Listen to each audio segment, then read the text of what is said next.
So ayun, magandang hapon po sa inyong lahat mga kaibon. So for today's video nga po pala mga kaibon, magre-recycle po tayo ng yung mga plastic na kumbaga mga tapon na. So gagawin nating nest box para sa algs or pwede rin sa kakatil. So ito po mga kaibon yung gagawin natin ito siya. Ayan siya. Po siya lumang case ng beer. Ayan, lumang case ng beer. So ito po ang gagawin natin na mga kaibon na pugad. So re-recycle natin imbis na kumbaga itapon na lang so sayang din naman. Mapapakinabangan pa naman ng mga ibon natin kaya gagawin nating pugad.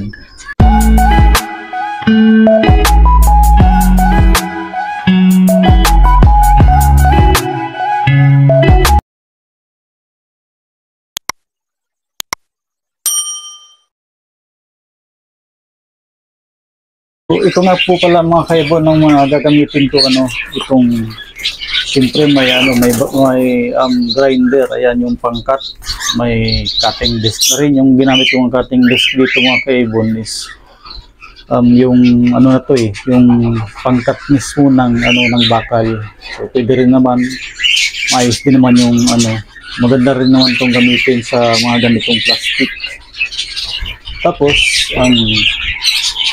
ito yung barina, yung pangbutas dun sa lalagyan natin ng mga tornilyo.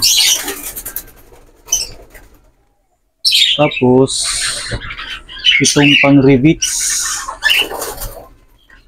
Tapos dun sa butas ng pinto, na gagawin natin pinto o yung daanan ng ibon. Ayan siya.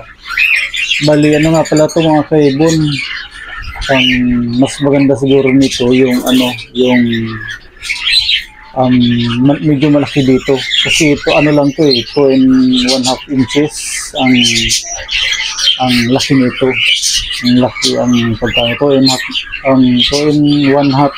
inches lang. Mas maganda siguro nito yung kahit 3 inch lang siguro mas maganda yun. Pero okay naman ito mga kaibon kasi dun sa mga nest box na ginawa ko, yung mga naunang nest box, ganito kalalaki yung butas. So nakakapasok din naman yung kakafail. Kaya okay na rin naman to. Tapos siyempre martilyo, ayan. So napakaganda ng martilyo ko mga kaibon, ayan. So itong mga yung mga gagamitin natin mga kaibon para sa paggawa natin ng pugad tapos may nga po pala mga siyempre kailangan natin itong bisagra para dun sa pinto. So para hindi na tayo mabala mga kaibon, ang ginawa ko nakat ko na ito mga kaibon. Ayan, tinanggal ko na siya. Sinat ko na siya kanina, ayan. Tapos yung loob niya mga kaibon, ayan siya. Tinanggal ko na rin yung mga partition dyan, yung mga lalagyan ng buti. Tinanggal ko na kasi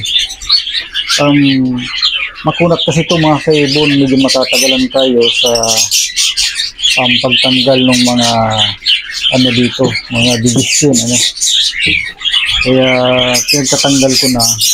And then kung mapapansin nyo mga kaibon, yung banda dito sa ilalim hindi ko na tinanggal kasi kumbaga dagdag suporta na din to sa bandang ilalim and then yung kulay green na to, itong kulay green na yan, po yan mga kaibon, yan po yung pinakang sahig niya. Bali ang nilagay ko lang dyan yung plain sheet na yero. So may tira kasi ako dito ng yero. Bali yun na lang ang nilagay ko dito. Pero kung mas maganda siguro yung plywood na yung makapal na plywood pero okay na din to kahit na yero kasi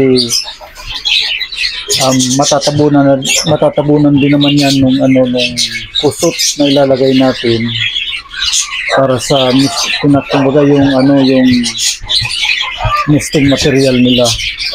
So matatabunan na rin yan mga kaibon. Dito sa pinakang ibabaw, lalagyan natin to ng plywood na lang ilalagay natin dito na cover. Kasi kung hero ang ilalagay natin dito, tapos plastic naman itong recycle nga natin pangit kasi mga kaibon, kasi kapag masyadong mainit yung panahon, or kung hindi naman kapag masyadong malamig, yung hero kasi mga kaibon, iba yung impact nun sa loob. Kung mainit masyado yung panahon, mainit din yun sa loob. Kaya ang gagawin natin, plywood na lang dito sa pinakang top, and then dito yung pinto. Bali, bubutasan natin yan. Bibilugan na lang nabutas. And then dito sa side, dito yung pinto na lalagyan natin ng lock. Bubukas-bukasan natin yan. Dito natin lalagyan. So, yan mga kaibon, bali, susukatin natin yung haba. So, bali, dito tayo kukuha ng, ng lapad at saka yung haba dito sa loob. Ayan, kasi ipapasok natin dito yung plywood. So, ayan. 1 feet yung haba. Ayan, 1 feet yung haba. And then 8 inches naman yung lapad niya.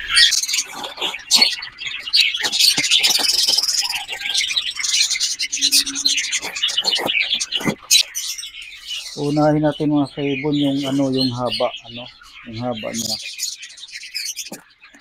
1 feet. Yan, 1 feet.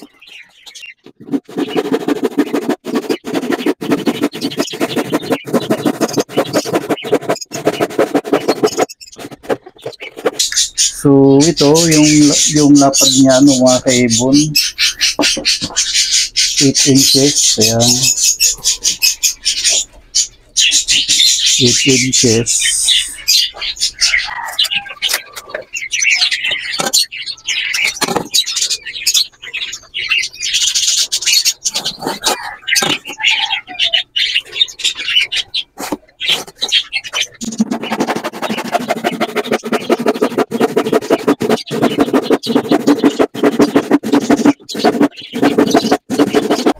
Tapos susunod naman natin mga kaibon yung haba, yung haba 1 feet. Ito yung guhit niya. Ayan siya, 1 feet.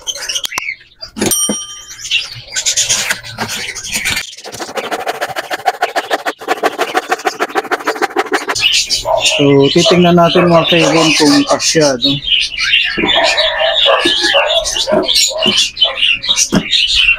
So ayan, sakto din naman siya. Sakto rin yung pagka-cut natin, Tapos lalagyan natin yan dito mga kaibon ng mga butas, Yan, kahit siguro dito sa pahaba, 3, 1, 2, 3. Ang kabilaan po yan mga kaibon, 3. And then dito sa sa side na to, mga 2 lang ata. Yan, magkabilaan din yan.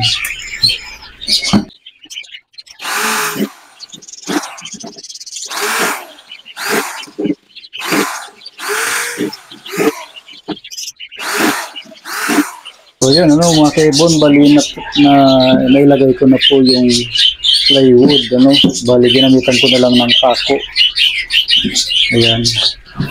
Tapos susunod natin mga kaibon yung butas dito, yung dadaanan ng ibon. So, ganyan siya. Medyo itataas natin ng konti, Kasi kapag ka nandito sa mababa, kapag ka nandito sa bandang baba, kapag ka may inakay na, nahuhulog yung inakay, gumagapang na kasi ano. Kaya dito natin lalagay sa itaas.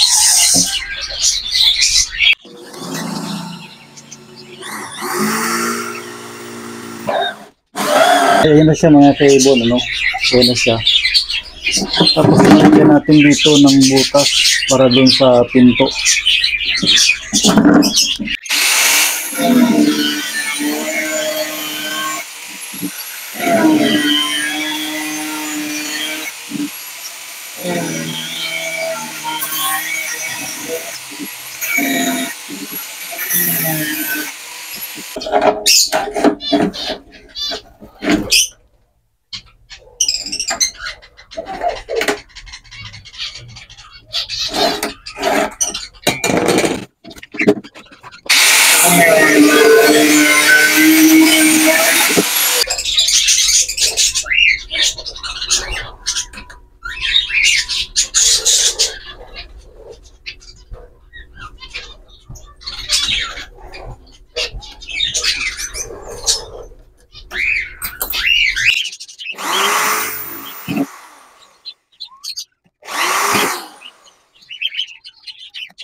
So ayan mga kaibon, ano, ang matapos na natin yung ano, yung nest box, yung recycled na nest box na ginawa natin, ano. So ayan siya. Nagawan ko na ng ano, ng butas. Ayan. Tapos ito rin yung ano, yung pinto dito sa likod. Ayan siya. So ang kulang na lang nito mga kaibon is yung ano, yung lock dito sa baba. Nakalimutan kong bumili. Yan, siguro bukas mabibili na natin ang lock yan. So ayos mga kaibon, ano, kasi maganda kasi ito mga kaibon kasi makunat ito, hindi ito basta-basta mga ngat-ngat ng ibon, lalo na yung mga ano, yung mga algs na mga mahihilig ngat-ngat, ano, ang mga nest box. So hindi ito nila basta-basta ano, mga ngat-ngat kasi makunat masyado.